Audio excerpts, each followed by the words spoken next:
Hey everybody, it's Mike Johnson in the audio section of PWInsiderElite.com. As I record this, it is October 21st, 2024. This past August, former Ring of Honor Chief Operating Officer and one of pro wrestling's best friends, Joe Koff, came to me off the record and advised me that he had made the decision to discontinue his cancer treatment regimen.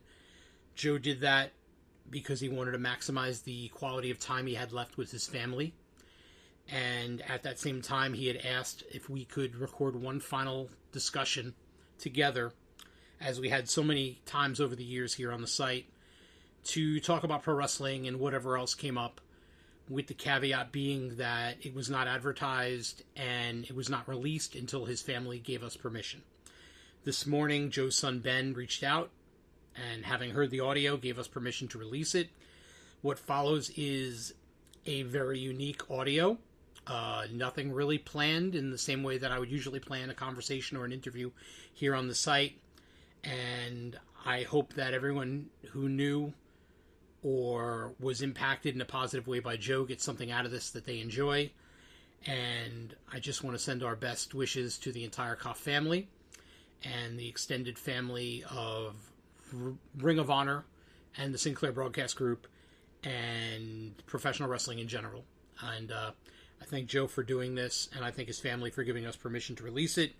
And with no further ado, here is the original audio as it was recorded, beginning to end this past August. Hey everybody, my name is Mike Johnson. As we are recording this, the date is Tuesday, August 27th, 2024. This is a very unique and hopefully one of a kind audio in terms of how we're presenting this. Joe Koff, who was the Chief Operating Officer of Ring of Honor when it was owned by Sinclair Broadcast Group, and I are about to sit down and record a conversation. By the time you all hear this, Joe will have passed away. Joe came to me a couple of days ago before we recorded this and asked if we could sit down and have a final conversation so we could talk about his time in wrestling and whatever else he wanted to chat about. And I'll be very honest with you. Usually I kind of prepare and I have bullet points and things at least in my brain. And on this one, we're just gonna do stream of consciousness and have a conversation. I will say this: Joe has been one of the unsung heroes of professional wrestling the last decade plus. There are a lot of people who are making 6 and 7 figures now because of their time in Ring of Honor. And if Sinclair Broadcast Group, specifically Joe, had not come along and purchased Ring of Honor when they did, I don't know that those journeys and trials and tribulations and successes would have happened for all of those talents, and I don't know that it would have happened the way that it did. Joe, first of all, you know I have a lot of great respect for you, and even after Sinclair left the wrestling business, we stayed in great contact. Thank you, first of all. I consider this an honor. I wish the circumstances were different for your family and for yourself. But I think it says a lot about you as a person that you wanted to make sure that you had a final conversation with the wrestling audience and to kind of talk about your time in professional wrestling as well as anything else you want to talk about. So I guess let's start with the obvious. You know, obviously by the time people hear this, the inevitable would have happened. What would you like to talk about the fight that you and your family have gone through in recent years? Well, you know, Mike, the reason why I wanted to do this is because I love our wrestling community so much. I have from a little boy, and all of us that are listening and all of us that are reading and wherever this is being disseminated to, you are those people too. You love this business. And I was so fortunate to be able to live out that dream. I remember my start, really, where I fell in love, is when those 4 ring lights went on in Madison Square Garden on 8th Avenue. And I sat with my father waiting for the first match. And I knew that was special.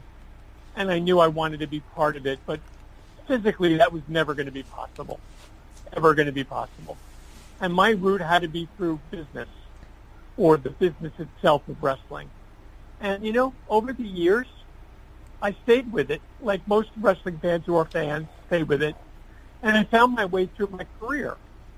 And it opened up so many doors for me because I was in television. And television was always the main distribution point for wrestling. So whether we were buying products from WWE or carrying WCW or whatever local wrestling there was, I always had my hand in wrestling. In fact, Mike, very few people know this because, as you know, when we bought Ring of Honor, when it was found out, it was done. We're very cautious and secretive in how we conduct our business because I was always in business and my business was wrestling, not the wrestling business. But very few people know, maybe some do if they followed my early career, is that I produced and presented the first ever live primetime wrestling in the 80s with Battle of the Belts. Right, the NWA product. Oh, yeah, with Championship Wrestling from Florida, who really, really helped form me in the business, who introduced me to the business, made me understand the business, made me respect the business, made me even love the business further. So getting into wrestling in 2010 was not something I hadn't done. I just was dormant because I didn't have a different opportunity.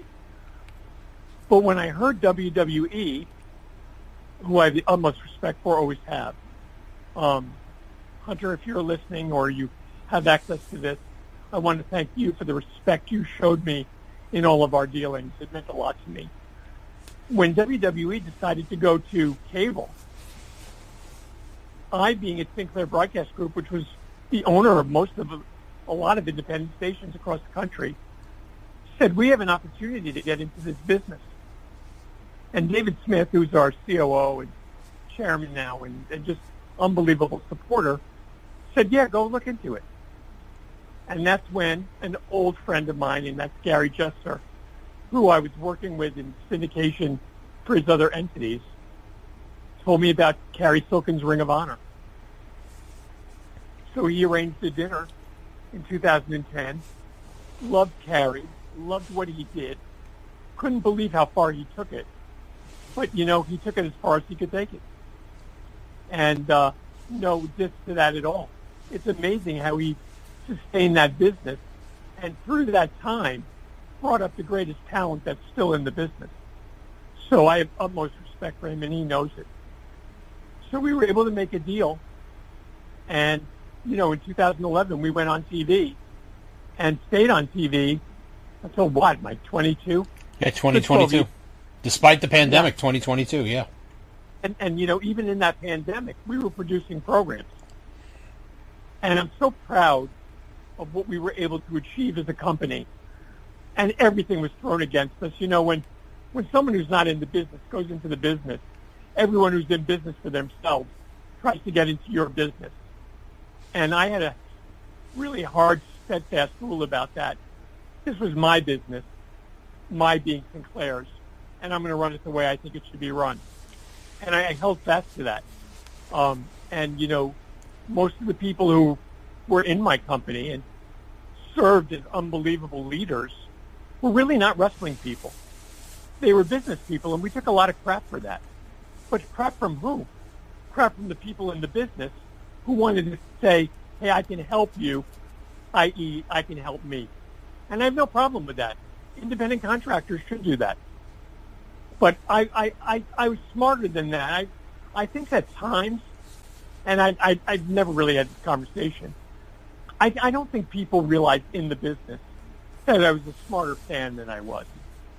But more than being a smarter fan, I understood the business. I was bilingual. I spoke television. I spoke media. I spoke corporate. And I spoke wrestling. And hopefully, Mike, I was able to put together an incredible company, which we did. Ring of Honor was amazing. I mean, it was a culmination of so many dreams. And I have so many people to thank that's why I wanted to have this opportunity. Not only the people who worked with me, not only my talent, which was superb, but my fans. The Ring of Honor fans were so good and loyal that they sustained us and buoyed us. And even though ratings are a big thing now, we all talk about it. Every week we have to post the ratings. I used to post my ratings weekly internally, and Ring of Honor Wrestling, in its heyday, was doing 400,000 to 600,000 households every weekend in Sinclair markets, not at a given time. So we had the juice, and I'm so proud of that. When it came to getting the Sinclair Broadcast Group on board with purchasing the company, how hard was that to make them see that this is something that we can own and produce ourselves and bring out to our network of affiliates, and that it would be more cost effective than licensing another season of Seinfeld or Family Guy or whatever might be airing instead of that on that hour? What was it like trying to bridge those two sides together of the wrestling mindset and knowing what wrestling brings to an audience, and the corporate mindset of a hive mind of what Sinclair Broadcast Group would how they would perceive pro wrestling from the outside looking in? You know, that's a great question. It really wasn't very hard at all. Once it was established that Joe Koff knew what he was doing, because up until that day, 2011, when we brought out Ring of Honor, the only product content that was produced locally was local news, and we're a leader in local news in every one of our markets. So all of our program was either purchased, like you said, Seinfeld, Friends, or it was local news or network. So to be able to control content back in 2011, pre-streaming really, and pre all of that stuff, was really a big deal. And, you know, our company's minds are so brilliant. They saw it. They just didn't want me to spend tons and tons of money to develop, because content is expensive. But once we started building it and they saw the results, they became very, very generous in trying to make it a bigger and bigger product. And we came really close, Mike. We came really close. You know, from a business perspective, we're a large purchaser of syndicated products, like I said. And as such, leverage in negotiations plays different roles. So when we went out to market, it was a little bit different than being an independent company where someone can control that entity. So we had our challenges, and I think it was a little bit of a stumbling block for us to get to that next huge network level. We got close with Destination America, and I think if we would have been in there first, it would have been a different story. But we followed TNA, and they had their own issues and challenges as a company. And then Destination America went out of the wrestling business. Interestingly enough, they're all part of the conversation now with All Elite, because it's Warner Brothers Discovery. You know, I let me ask you about that. Were you surprised that when Destination America was done with TNA, they decided pretty much they were done with Ring of Honor? Like, do you remember in that time period? Because there were people in TNA who felt that Ring of Honor was added to that programming block to undermine TNA, and they blamed privately Destination America, feeling that Destination America was trying to undermine TNA so that they couldn't hit their contractual obligations in terms of numbers, so that the contract would be extended. Now, that's not on you. That if that is the case, that would have been on Destination America. But were you surprised when the Ring of Honor relationship with Destination America ended? I was surprised because it ended my relationship. But the truth of the matter is that, look, Destination America, TNT, TBS, we all sell advertising. And wrestling draws a huge audience to the time period, but it doesn't carry over. So when you think about buying original content, and TNA's original content was more expensive than mine, you have to weigh the value of the advertising against it. And I don't think the return was there. And I don't think I undermined anything. My product was a different product, I think better at the time. But, you know, I'm trying to recall conversations. I think they wish they would have started me as their initial wrestling partner, because we could have delivered a whole lot more. The Ring of Honor purchase, you and I talked about this once before, at least you mentioned it tangentially. At one point, you were looking at purchasing the National Wrestling Alliance as it existed then, not the Billy Corgan version. This would have been before that. Why did you decide to pursue Ring of Honor as opposed to chasing down and buying the NWA, especially given the longevity that those letters had over the decades? There was never any conversation with NWA. It was Ring of Honor. Ring of Honor was my first and only call. I wasn't out there pursuing other companies. Ring of Honor had a base. Ring of Honor had content. Ring of Honor had history. Not that the NWA didn't, but Ring of Honor under Carey and his team and people that started it, they had somewhat of a structure, and they had somewhat of a good program that had a very good following. It just needed capital, and it needed management from a media side, not from a wrestling side. I mean, that could be debated as well. But NWA was never part of my picture. Okay. When the decision is made to purchase Ring of Honor, what is it? What are those conversations like internally with Sinclair so that you can bring them on board? Like, how much of this was, Joe, we respect you and we want to help you with this because it was always your dream to be involved in the wrestling business in some capacity, and this will also help Sinclair. But what are those initial discussions and conversations like internally once you realize that there's a product to be purchased here and that, in your mind, Ring of Honor can enhance the Sinclair Broadcast Group? You know what, Mike? It was relatively easy. First of all, I understand my company. I understand how, what they're willing to invest in. And I also know the price that I put on Ring of Honor. And I wasn't budging. And that price was a price that everyone said, if you can get it at that, we should do it. So it wasn't really, I didn't have internal struggles. The biggest challenges we had is buying a wrestling company. We're a television company. Wrestling has fans. Wrestling has injuries. Wrestling has this. Wrestling has that. We had to get everybody comfortable with all of that part of it from a liability standpoint, et cetera, because it was outside of their wheelhouse. But the conversations, they were so excited to becoming part of wrestling, I can't even begin to tell you. Everyone loves wrestling. I remember the first time we went to the Hammerstein as a Sinclair-owned Ring of Honor, and I had my key executive team there in New York to see the first show, and all of a sudden they started cheering the fans, Sinclair sucks, Sinclair sucks. And they all looked at me, Mike, like, what WTF?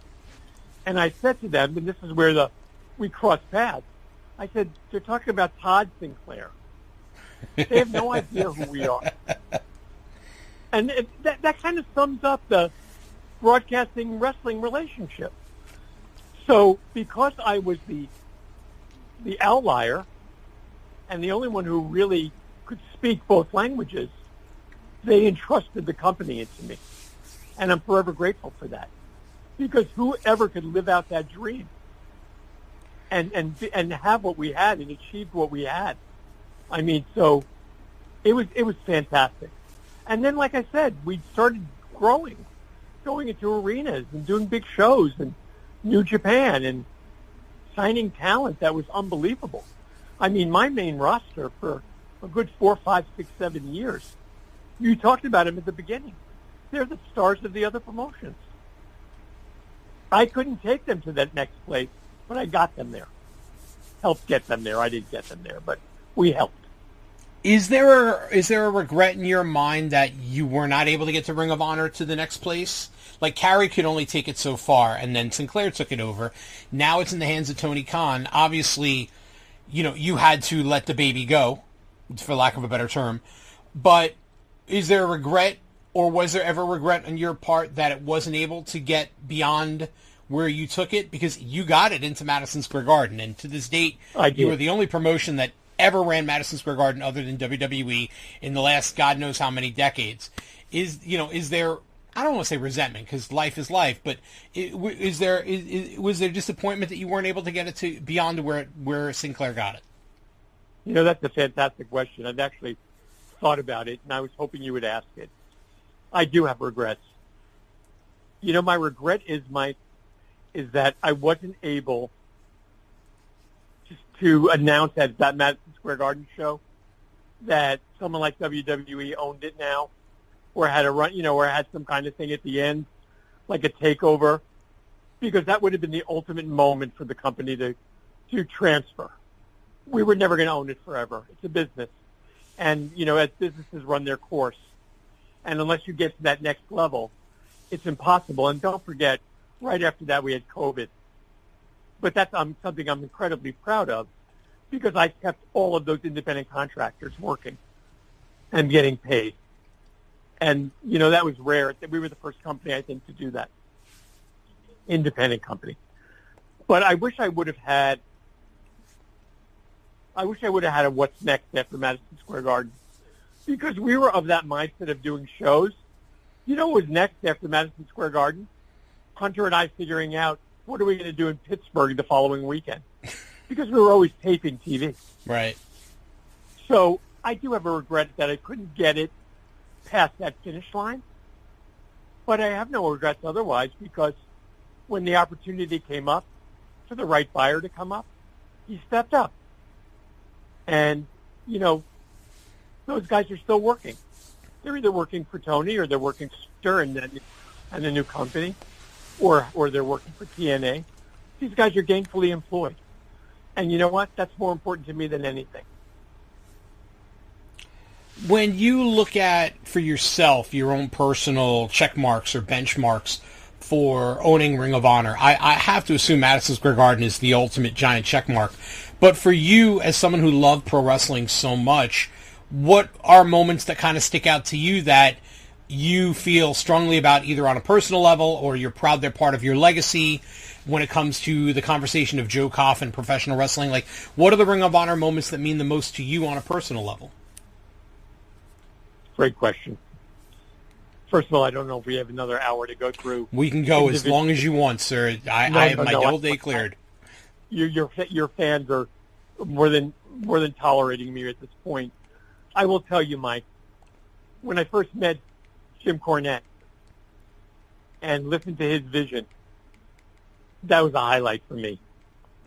When I got to work with Hunter Johnston, who became our TV guy and booker and all that stuff, I can't believe how much I enjoyed watching him not only develop our product, but manage the product and grow with the product. Greg Gilliland, Gary Juster.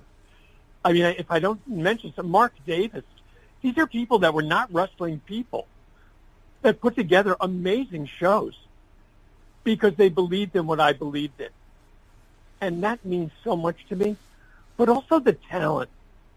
You know, getting to work with the Briscoes, I think one of the highlights of my wrestling was getting in the ring with the Briscoes, with them intimidating me and doing an angle with them, because I love Jay, love Mark, and it was just fun.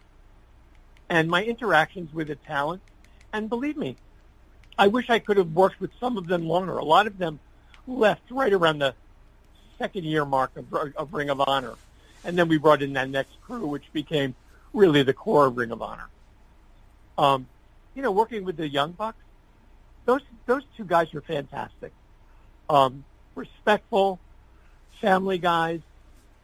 You know, when we went to house shows and families came, I made it a point to make sure how much I told those parents how lovely their children were.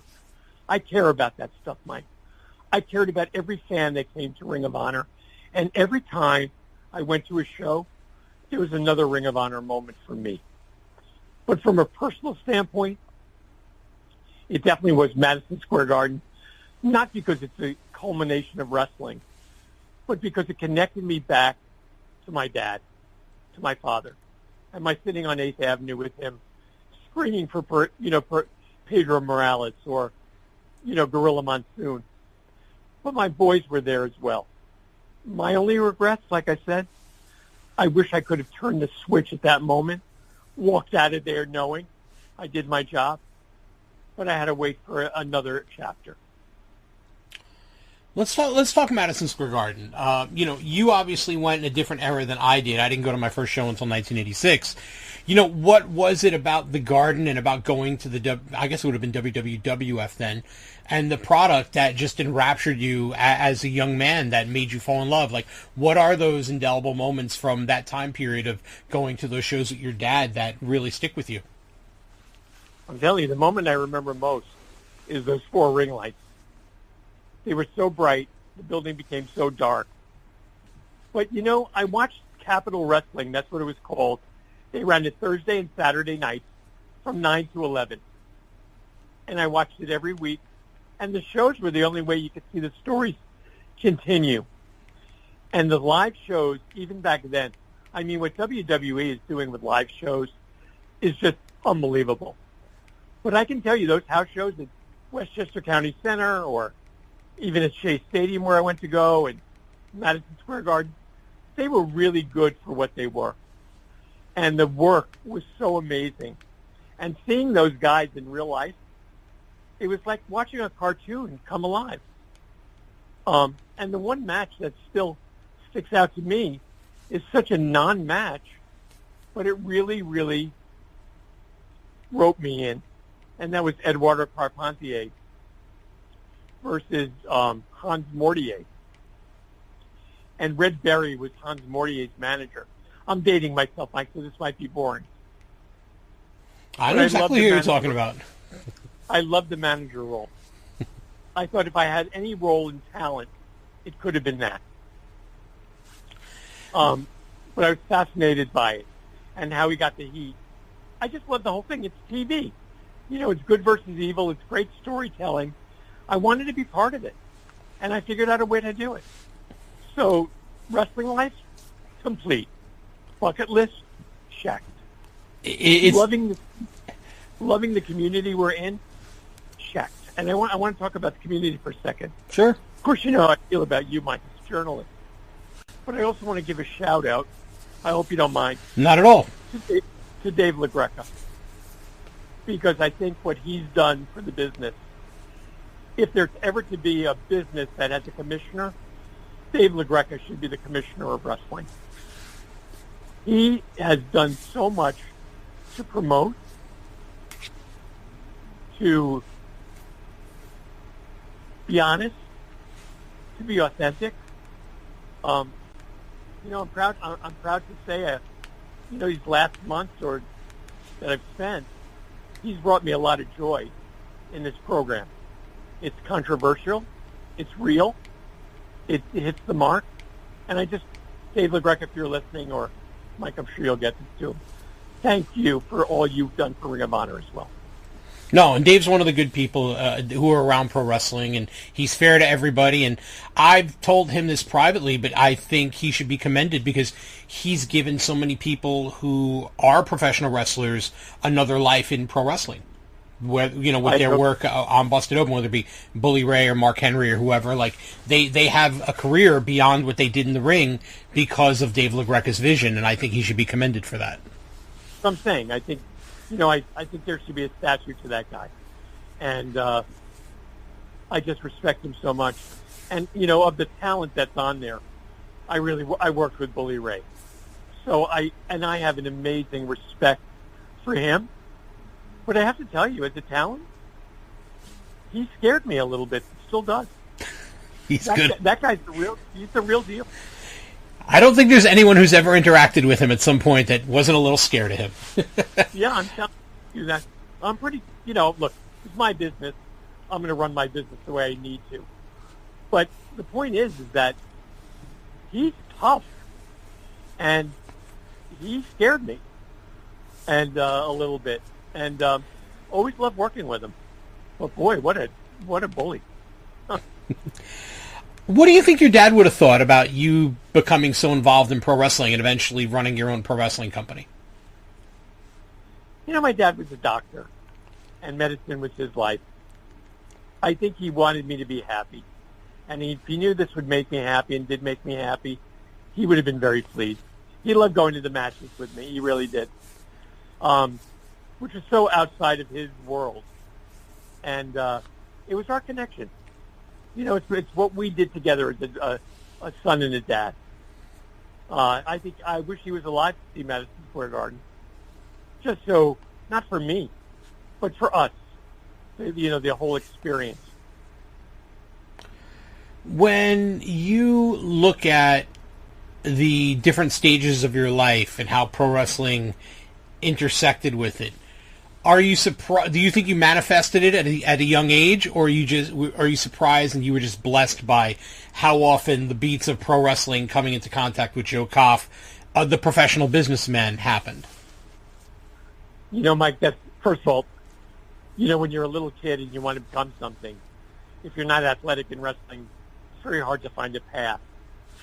But because I was always present in my relationship with wrestling, no matter where I was, even at TOG in Tampa, where I developed a relationship with Championship Wrestling from Florida, and, Mike Graham, Hiro Matsuda, Duke Kiyomoka, Wahoo McDaniels, they're my who's who.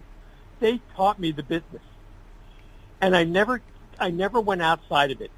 What they taught me, I always kept and learned from. And it's only because I saw the opportunity and took it. And that's what my success in wrestling was, is I was fortunate to be in the right place. And a lot of people are in the right place. Sometimes they don't realize it. I realized it. And I took advantage of it. And it would have happened somehow or some anyway, but it happened this way, so that's the only way I know. I want to ask you about Battle of the Belts and syndicating those specials, because obviously the media world is completely different today than it was in the 80s. What was the process of getting affiliates on board and making sure that they were getting the live feed and sending it out live in those local cities, compared to today, where I feel like everything goes up on one satellite and they press a couple of buttons? Like, I feel like the process must have been a lot more involved in the 80s than it might be now. So what was it like syndicating that and getting different markets on board, and how hard was it to get people on board for a product in that time period of that nature, especially given the live component? Mike, I did the whole thing myself. I syndicated the whole thing. I sold Schlitz a package. We had a tag team match with Harley Race and Bruiser Brody versus the Road Warriors that Japan paid money for, because none of those teams have ever lost in Japan. I did all that just out of who knows what, from my ass, really. But I got the list of stations that carried the syndicated Championship Wrestling from Florida. I called into the general managers, told them we're going to present a live thing called Battle of the Belts, where every belt's going to be defended from all different promotions, et cetera, 8 to 10, 2-hour feed. We sold it on a barter basis, which at that time was just take my Schlitz commercials, you sell the rest. We went into Houston. We went into Dallas. We went into markets like that, plus the Florida markets. And we did huge ratings because those were overnight markets. And we ended up subsequently doing 3 of them. I wasn't there for number 3 because I moved jobs. But number 2 was in Orlando. And that match of that year was Barry Windham versus Ric Flair. Oh. 2 out of 3 falls, 1 an hour.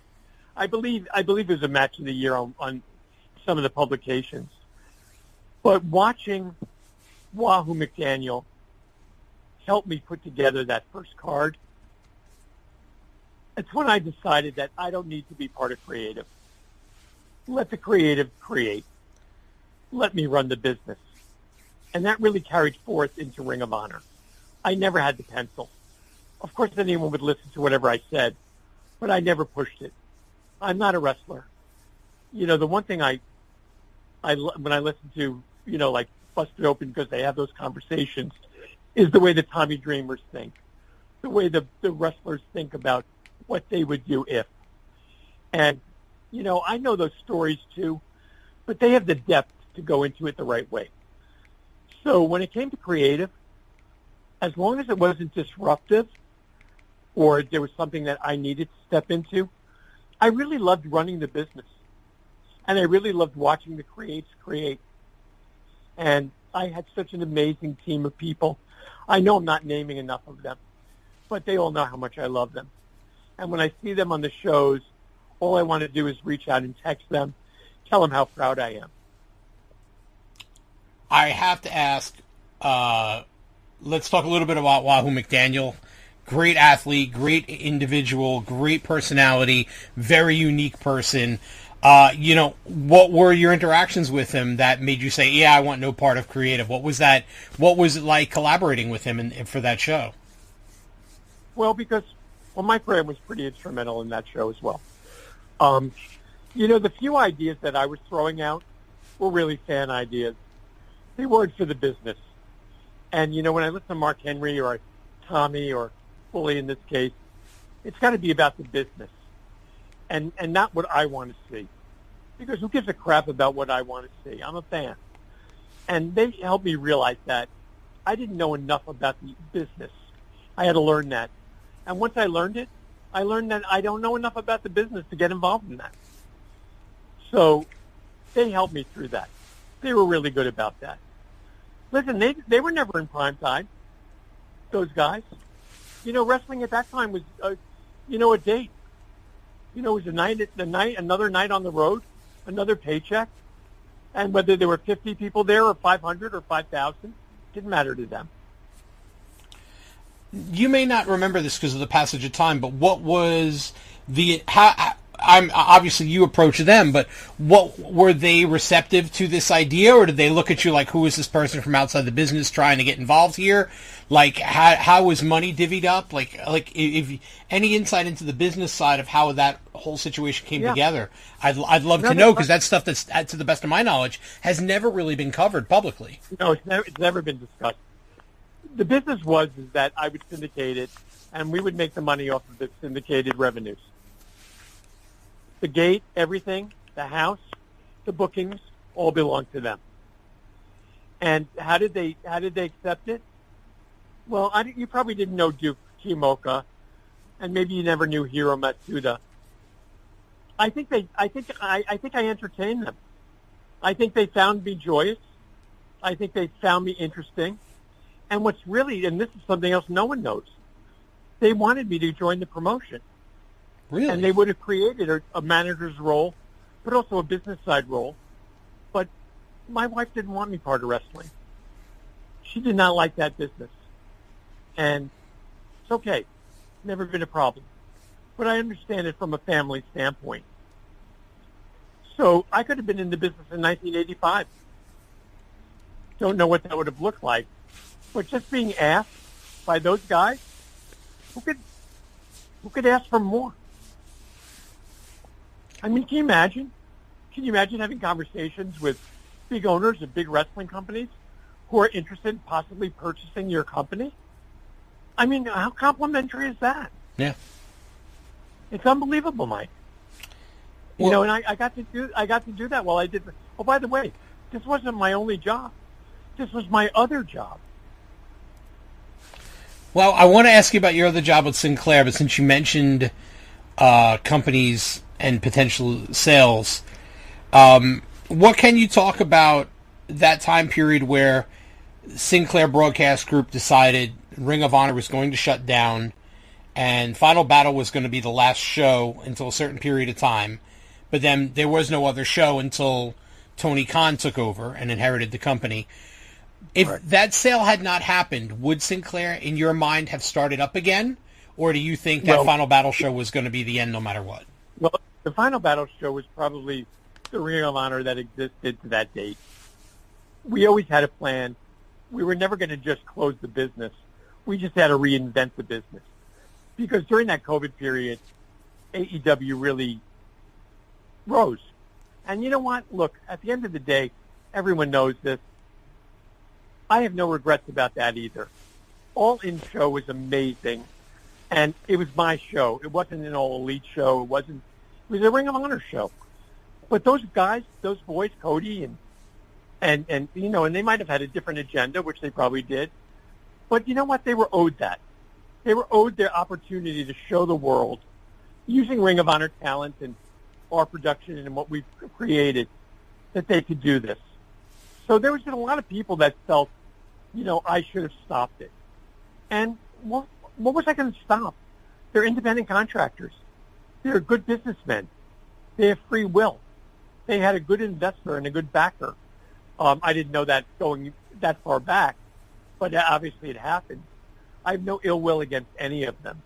They created a great product. the products on there. They just did 50,000 in England, and I understand the television game, and that's what's important to them, and that's what they're playing for, and they should, because that's money. But as far as letting it happen, yes, I let it happen. I knew it was happening. It led to a sellout in Madison Square Garden. I got my business money out of it. But Ring of Honor would have come back. I don't know if it would have been called Ring of Honor, but we had a plan. But you know what? That's a hard road to pave or to hoe or whatever you call it. So when the opportunity to sell came, we took it. I don't know if you're allowed to talk about this, but how close was Ring of Honor to being acquired by World Wrestling Entertainment and being assimilated into their library? We had very good talks. Okay. We had very, very good talks. Like I said, I want to just give shout-outs to the respect that they showed my company. I just think that perhaps our eyes were wider than theirs as far as what that should be. And, in any negotiation that happens. But we had opportunities. They didn't happen. But I'm grateful to have been in the conversation. You and Carrie Silken are very similar in that you both brought Ring of Honor as far as you each personally could. But you're also similar in that at some point you had to release it, and he had to release it to let it go into other hands. What is it like for you, as someone who loved wrestling so much, emotionally, to watch it go and exist in another form? I assume it's almost like you break up with a wife and you see them as part of a different family at some point. Is it weird for you to look at Ring of Honor as it exists today under AEW and Tony Khan?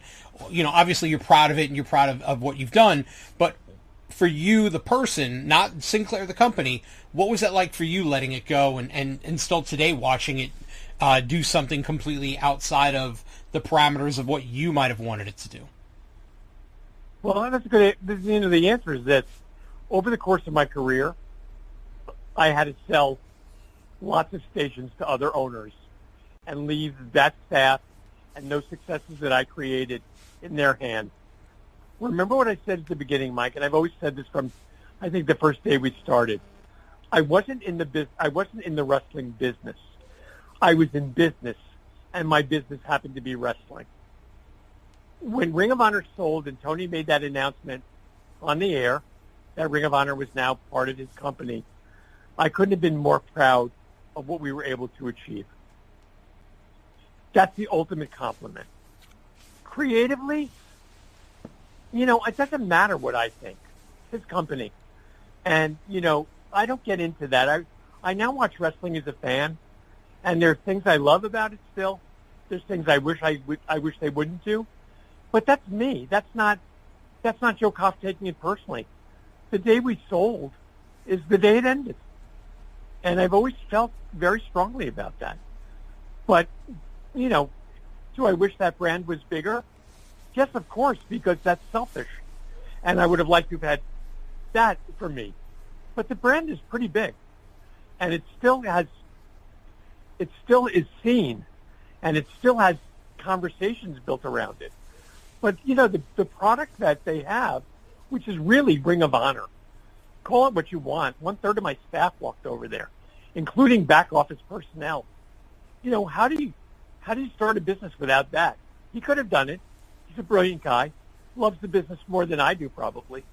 But you know what? We gave him foundation and names, and all of a sudden it became something to talk about. I did that too. I just couldn't sustain it, and I'm hoping he can.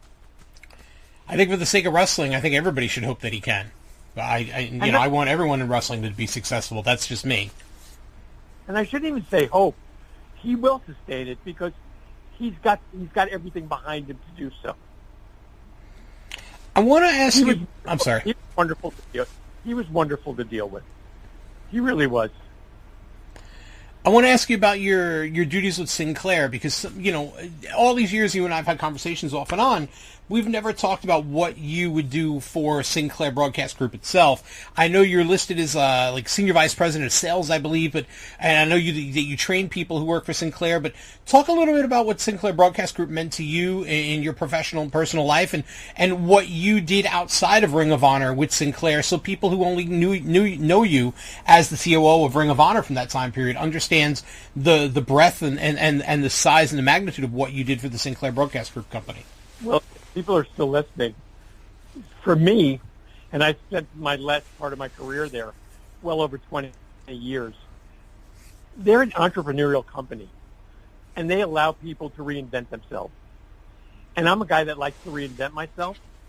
So I've had so many jobs in Sinclair, but they're all focused on the same thing, making the company and the people better in it.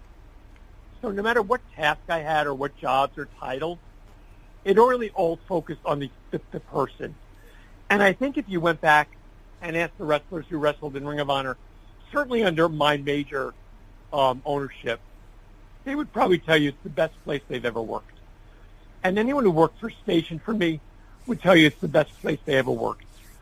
And that's because they're the best people I've ever worked with. So for me, it's about impacting people, getting the most out of them, finding a way to improve them, enhance them.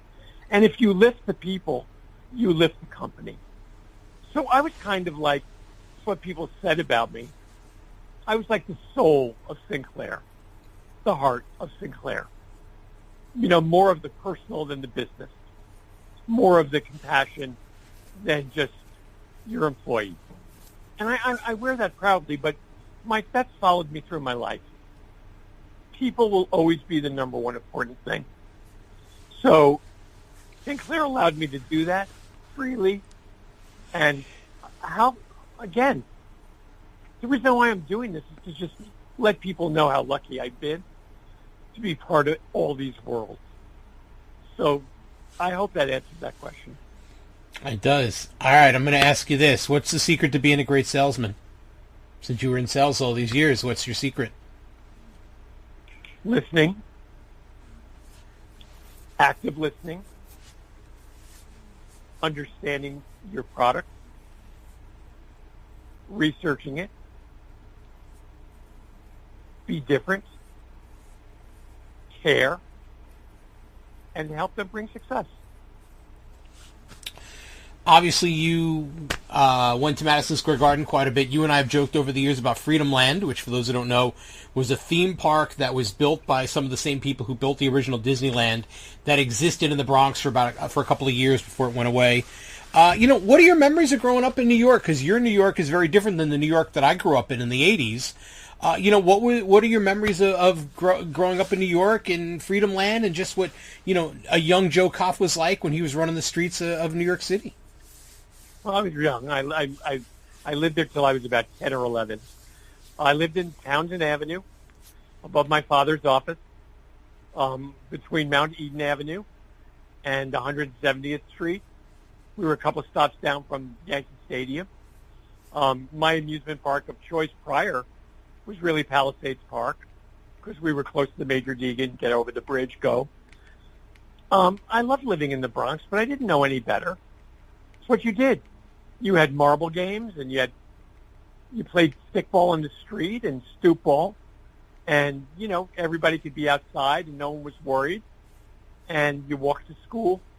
I had nice memories of the Bronx, but then I moved to Westchester, and it kind of changes your perspective, because you learn to be afraid in Westchester. In the Bronx, you're not afraid. Well, when you realize that you should be afraid, you become afraid. But I love the Bronx. Look, I lived like everybody else. I went to PS 64. It was just what we did. I remember the delis. I remember the bakeries. I remember the pharmacist. I remember the corner candy shop where I used to get my 12-cent comics, and stuff like that. I remember that. It's very clear in my mind. And I think there's something to not having that in the life. But It's hard to have that anymore. Was there a favorite comic book? Oh, I was a big Superman fan. Love Superman. Loved him from the beginning. But you know what? As funny as it seems, I also liked Archie. And I never mind reading the Harvey comic books. They were so dumb. But, you know, Superman was my DC comic guy. I really didn't get into much of the other stuff. But Superman, everything about it. Yeah. And that goes to the TV program that ran on Channel 11 every single day of my life. Now I watch Seinfeld every day of my life. Then I watch Superman every day of my life. Good old my Joe. life has not changed much, Mike, I have to tell you, other than filling the holes in between. There's a lot of Superman references in Seinfeld. You know, we're doing this because you've been ill. I do want to ask you, you know, what, and I don't know if there's an answer to this, and if there isn't, I apologize. What's your advice to everyone who's going through not just what you're going through right now? Because I can't imagine dealing with that emotionally and mentally, but dealing with the ups and downs of life. You know, you've always kind of been very zen about so many things, and the fact you even had the foresight to say, I want to make sure I have this last conversation with you, I was so personally blown away. It took me so aback when you and I get off the phone the other day when we were talking, your son and I were speaking. You know, what's your advice to people who are going through things that are just overwhelming to them? Well, there's a lot packed into that. For me, it's because I had a life fulfilled. I could tell you that if I was 50 years old or 45 years old, 60 years old, at any point, if you would have asked me, I would say I don't need anyone to mourn for me because no one's achieved more in a lifetime than I have. Personally, professionally, socially, business, whatever. And because of that, we all know the movie We're the Millers. Mm-hmm, sure. I have no regrets. R-A-G-R-A. I really don't. Because of that, it allows me to speak as forthright as I do. I've never been afraid of death because I lived my life. It's very hard for me to tell other people how to do this. A lot has to do with your support systems and your family and how they know about you. But, you know, Mike, you've known me for years. This is who I am. And, you know, if I can make one person feel more comfortable about facing whatever they're facing, then I'm happy I was able to do that for them today. But there's, you know, I can't tell people what to fear or what not to fear because I don't know what regrets they might have. When you have no regrets, you don't have to worry about anything. Did not expect the We're the Millers reference today. I have to tell you. Great comedy, though. All right. Obviously, Ring of Honor was your baby for so many years. I don't want to put you too much on the spot here. But if you have to go back and watch some of these matches, just for your own personal enjoyment, what matches would you like people to look at from Ring of Honor when they want to think of you and remember that era of Ring of Honor? You know, this is where the wrestler and the wrestling fan kind of separates. When I was at a Ring of Honor show, Mike, and you watched me at those shows, every match was that match. I couldn't pick out a match. I really couldn't. I loved seeing Matt Taven win. I loved Jay Lethal carrying all the belts. I loved everything the Briscoes did. I loved the Young Bucks ladder matches. I loved Cody Rhodes. I didn't even mention Cody. What a gentleman and what a brilliant performer he is, but also so smart, so proud of his success. He knows that I told him. I got to watch Kevin Steen and El Generico in some match in the Hammerstein that I'm sure was 5 stars. But you know what? The guys are so good in Ring of Honor, they step up to that. But I couldn't really tell you a specific. I'm sorry. No reason to be sorry. One thing I will say, and I want everyone to understand this, and I've written this and I've said this before, Whenever there was a Ring of Honor show, there was no one in the building more happy to be there than Joe Koff. Not me, not the wrestlers, not the fans. You always were so happy, and I have so many distinctive memories of you walking in with your backpack to the Hammerstein Ballroom, and just from the second you walked in that back door to the second you left, you were so happy to be there. Why was it about, what is it about pro wrestling that just made you so happy to be there in the moment? Not just Ring of Honor, but the Garden back in the day. Like, we all have different reasons. What was it about pro wrestling you were so in love with and still remain so in love with? What do you think it was? What was the secret recipe for Joe Koff? It's the community. When you're in a wrestling show, you can be with doctors and lawyers, and they won't talk about the next day. But when they're there, they're there. And they were so appreciative of what we presented and the level of show. It brought me so much joy. It really did. I love being in that community. And that's why I'm sharing this with your community, our community, because it's a special community, but it doesn't go outside of the mainstream. And because of that, we have to hold it dear and tell these stories and remind people why we love it. And, your journalistic approach is different than a lot of the other papers and sheets because they invite comment. You present a story. I'm hoping I'm presenting a story. Busted Open presents the story, more sides than you can one-dimensionally or whatever. And the community loves it. People love talking about professional wrestling, but they'll only talk about it where they feel safe. And our community for wrestling fans is safe. And when you have a safe community, people will come out and partake in it. And that's what I always felt our live shows were. It was a community event. It was fun, and people were having fun. I was having fun. One thing we didn't get a chance to talk about was the Women of Honor division, which grew exponentially under Sinclair. Thoughts on that division and where you would have liked to have seen it gone had the world not gone upside down with the pandemic, which caused everything to change for every wrestling company? Yeah, I think, look, we tried. And we had excellent women wrestlers. But at that time, 2011, 2012, if they could get a spot on the card, it was considered good. But our wrestling women, our talent, I thought was superb. Hunter did an amazing job with, the culture and nurturing. Maria Kanellis tried to come in, and she did as good a job as she could have with Women of Honor. I'm very thankful for her. She's got a brilliant mind. But you know what? You need the hours. You don't need 1 hour. Don't forget, Mike, we were only a 1 hour show. And you can only put in so much in the hour, and the hour has to sell the house shows. So we were kind of challenged from time in presenting the most amount of women we can. But I think we did a good job. I did want to ask this about touring. How much did the audiences in different affiliates reflect where Ring of Honor chose to go in terms of live events? Like, obviously, New York, New Jersey, Pennsylvania, those were kind of already sort of set in stone as Ring of Honor hubs. And then WrestleMania weekend, Ring of Honor would follow that. But how did the audiences in different areas reflect where Ring of Honor went to tour? And how much of it changed due to those audience trends? Well, we were always well accepted.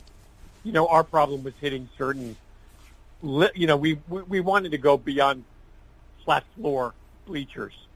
We really wanted to go into more of an arena setting to give it that real feel. And we had the okay to do that. We had the budget to do that. So when we were picking our spots, it was really logistically, and Gary did a great job, Gary Jester, by the way, who was instrumental, like I said earlier, in picking spots. He and Greg worked out the math. There were a lot of buildings that were great. The Pittsburgh building was great. Columbus was great. And then we went on the West Coast. We tried to swing out, especially around events. If there was something WWE was doing and we were doing a show in that city. But we wanted to create a big field look. And the only way to do that was to travel. And everybody facing that right now. So, yeah. The Ring of Honor brand, when you think about the legacy of it, what do you want the legacy of it to be with people sit down and they're talking about it 15, 20, 30 years from now, where, well beyond possibly even when either of us are around at this point? Like, I hope I'm still around 30 years, but you never know. Like, what do you hope when people look back decades from now, they see as the legacy of Ring of Honor? I think the artistry, the integrity, the authenticity, the professionalism, that when they were watching Ring of Honor, they were watching something that was really loved by the fan, by the wrestler, and embraced by all those involved. Is there anything that if you could go back you would change in terms of decision-making or edicts that were made when you were running Ring of Honor that you think might have changed the course of events for the better? I mean, obviously everything's done. What would those be? I really couldn't name them, not because I don't want to, because if you're not assessing every day and what succeeded and what didn't, you're not doing your job. There were personal decisions I made that I'm not happy about, but they were not visible to the world. They were more from me. So of course there were things I would have changed, but I didn't. So I guess they weren't meant to be changed.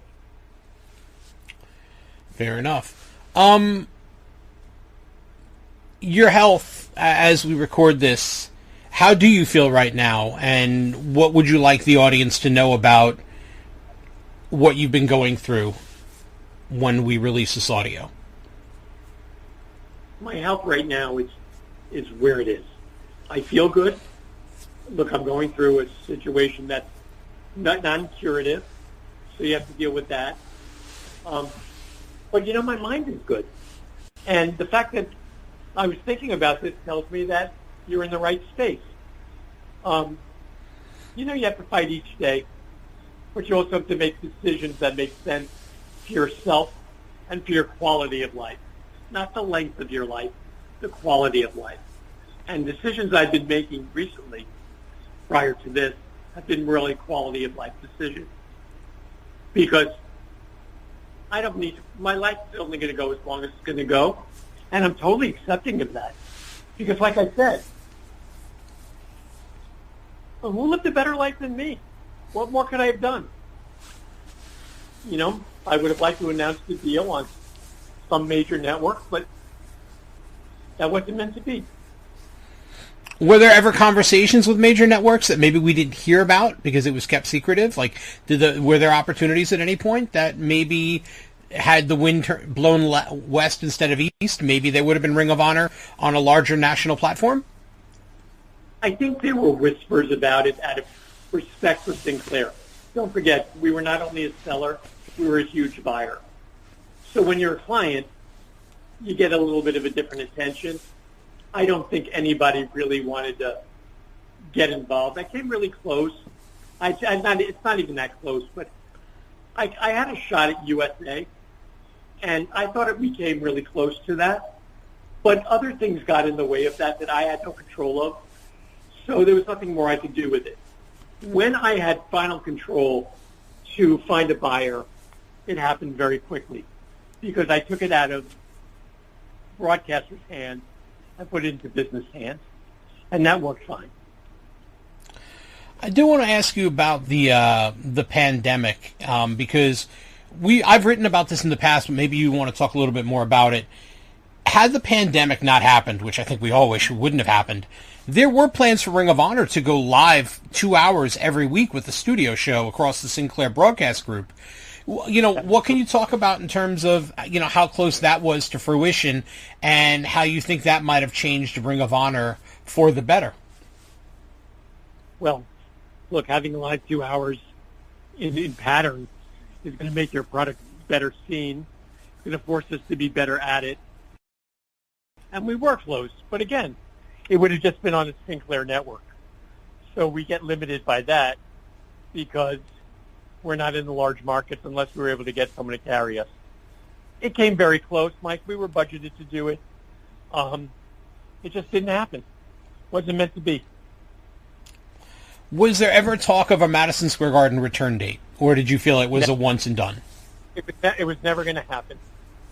That story has a much broader backstory that I won't go into, but that would never happen again. I'm not even sure for any company.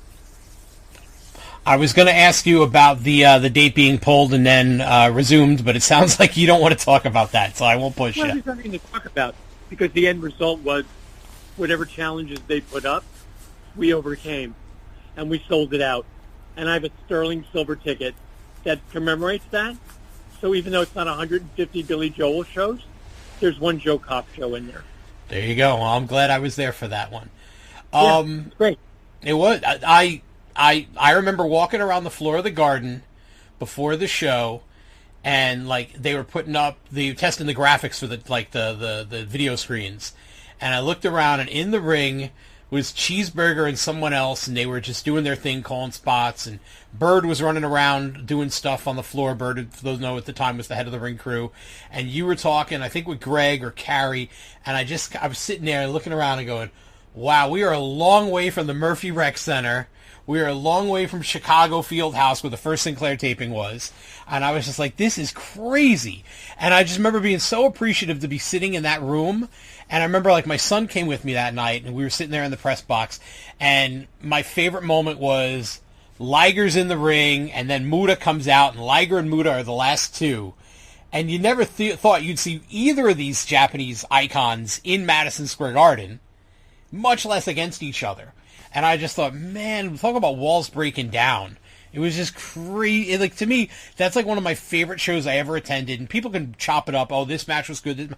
That whole experience to me was one of my favorite experiences ever in wrestling, because my first show was in the Garden and in that version of the Garden. So to see someone else go in that room and see people like Jay Lethal and Okada and Matt Taven and others achieve their dreams in that room, where before that night it was unthinkable, and it's probably unthinkable now, to me is just mind-blowing. I'm so blessed that I was in that room, and I thank you for making that happen. For not for me, but for everybody. Well, it's interesting that you say that, because you used a couple of words I probably haven't used. One was Ring of Honor's an experience, and I always wanted it to be experiential, which you just felt it was. But, New Japan was an excellent partner for us. And not that I was worried about carrying it myself, but, I wanted to give that show a big lift. And having New Japan part of it was really, really helpful. And they were so respectful and so nice to work with. But, that's what our locker room was. Our locker room was built on respect and understanding. And it all showed up that night. And I said this before, I didn't have something better after that moment, and I should have been smarter than that. Baltimore was so important to Ring of Honor in the Sinclair era. What are your favorite memories of Baltimore, living there and working there? Oh, I've been here since 1989. It's a great city. It's afforded me unbelievable opportunities. It's where I live. It's where I work. So I've lived in a lot of cities. They've all been great. This one just happens to be the longest. You mentioned your wife wasn't thrilled about the idea of working full-time for Championship Wrestling from Florida. What was your family's reaction when Sinclair took over Ring of Honor and this was going to become a big part of your day-to-day life? Well, because I've been talking about it and they knew about it, it's more like, oh, that's what he wants to do, let him do it. Ring of Honor was weekends. So it really encroached a little bit on my personal time. But the business was run during the week by my office people, Greg, Ian, Gary, Mark Davis. That crew really ran the business for the week. Hunter, of course. So I made the decisions. Nothing went without my knowing. I was in on every kind of call that had to be made. But I really didn't run the business day to day. That really goes to Greg. And he took a lot of shit at the beginning, and he didn't deserve it. because this guy's a smart guy, still is, and we wouldn't be where we were without him. And also, Mike, I had an incredible, large corporate support staff for things like the Madison Square Garden incident. I had my own counsel, who was fantastic. I love him. And, we weren't going to be just get a letter and say, oh, it's the WWE or whatever, and just run away. We had a right. We should have been there. They knew it. They changed a little bit of the rules, but we were there. I couldn't have done that without the company that was working behind me. When you think about all the years of service that you had with Sinclair and everything that Sinclair did for you, what is the secret to having a long-lasting relationship with your employer so that you continue to enrich each other? Contribute. Be valuable. Make impactful changes that are good for the company. But be honest, be caring, be who you are, and don't play the politics. You can't win at the politics. So just do your job. Know your space. Know your lane. Take advantage of it. Don't stay necessarily and push the envelopes and the boundaries as far as you can. But then accept what is when that happens. All right, Joe. This is the main event. Freedom Land Memories. Freedom Land Memories was this house. I think it might have been in Frontierland. That was like I want to say like a haunted house where you walked on the side and the ceiling was on the floor. And, it was fun to go there. I loved going over to Whitestone. The drive-in was right over the bridge. They had an Adventureland there. That was a really fun amusement park. And, of course, Nathan's was there. So we spent a lot of time. But I remember when Co-op City was built. I remember when Freedom Land was built and then Co-op City. It never had that cachet, Freedom Land. I think the name was wrong. You think if they had named it something else, it might have been more popular? I'll tell you what, if they would have named it the World's Fair, it would have been more popular. There you go. That's true. Did you go to the World's Fair in Flushing when it was here? All the time. Loved it. Such an important piece of history, not just for the Disney company, but I think culturally it's like the World's Fair that everyone will talk about. There's been so many documentaries made about it. My parents always talked about going when they were kids. What are your memories of visiting the World's Fair in Flushing? Oh, my God, Mike, it was so exciting. The technology even then, we're talking about, what, 64? Yeah.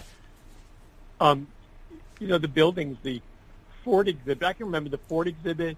I can remember DuPont. I can remember going through General Motors, through the dinosaurs. This is 1964 I'm talking about. It was so magnificent and so clean and so cheap. I think tickets were $2. But to see the world on display in civility and to see that Unisphere and that globe, and it was amazing, the World's Fair. We went a number of times.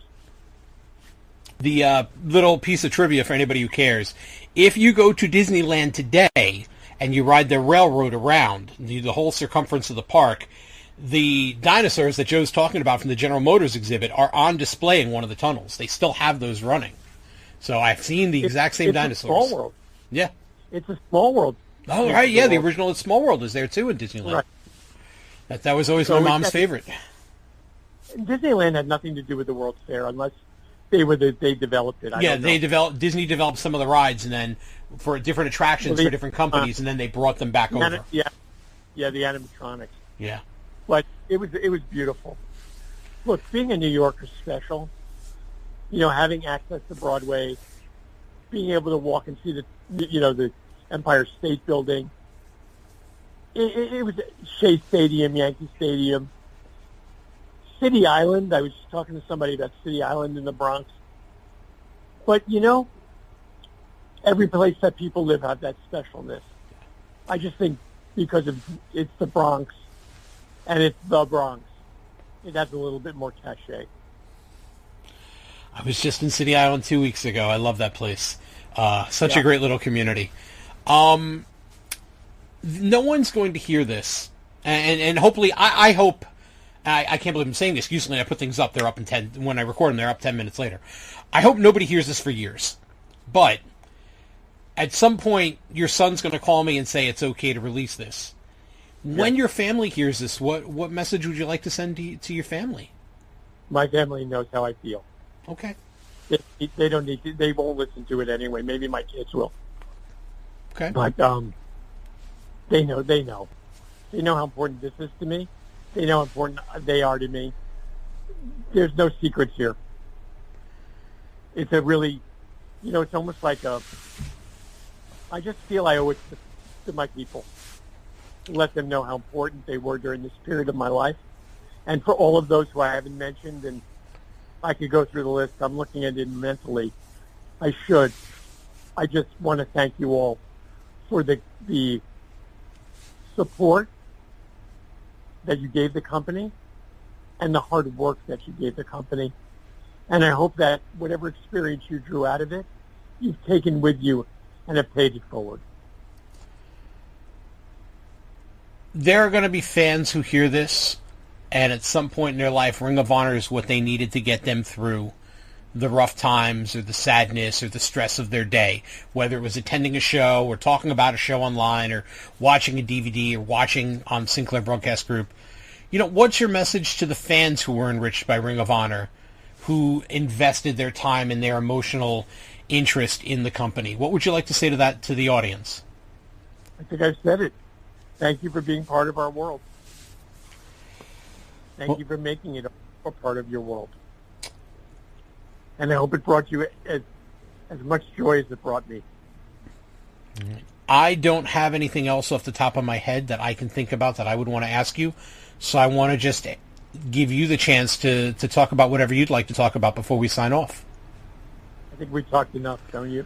I could never talk enough to you, sir. I want to say this before we go, because obviously we will talk after this recording is over, hopefully many more times.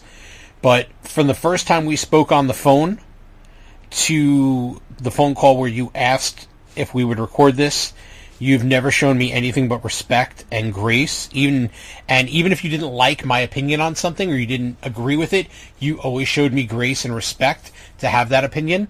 And not everyone in the professional wrestling world does that, as you might imagine.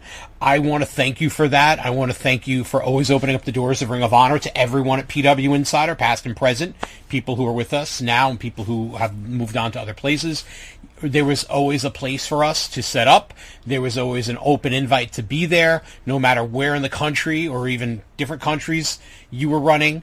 And it was, even with Madison Square Garden, it was never I had to broach and ask permission. It was, hey, come, make sure you come early. That way you can set up and be ready and you can be here. And I always appreciated the fact that you treated me with a very deep amount of respect on a personal level. And I want to thank you for everything you did for PW Insider in the past. Ring of Honor was an advertiser for many years. But more importantly than that, for allowing us to embed ourselves in and around Ring of Honor during the Sinclair Broadcast Group, because it helped make me a better writer and it helped make me a better reporter and allowed me to do more for my audience.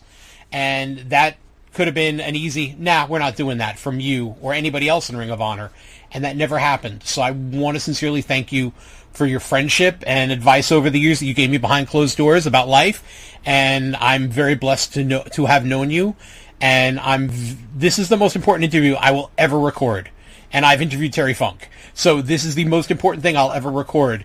And I hope you understand how much this meant to me that you asked me to do this with you. And I cannot thank you and your family enough. Mike, you're more than welcome and you're well deserved. So thank you for the time.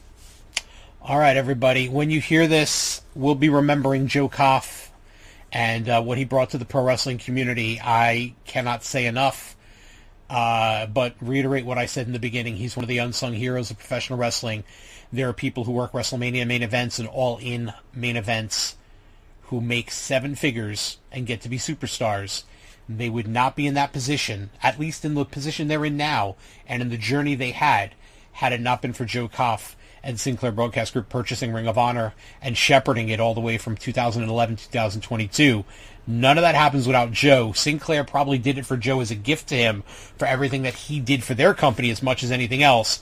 And the kid who loved those 4 ring lights in Madison Square Garden got to change the trajectory of pro wrestling forever. That's a great legacy, but a more important legacy is the great man that he was.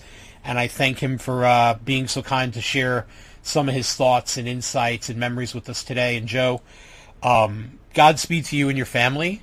And I hope you know how much you were truly loved and are truly loved by everyone who ever cared about the letters ROH. Thank you, Mike. Thank you, Peter. All right, everybody. Until next time, I'm Mike Johnson. And I don't know when you're going to hear this, but when you do, know that we lost a good friend to pro wrestling and a good friend to everybody who's within our earshot. So thanks, and I'll talk to you soon. I'm Mike Johnson.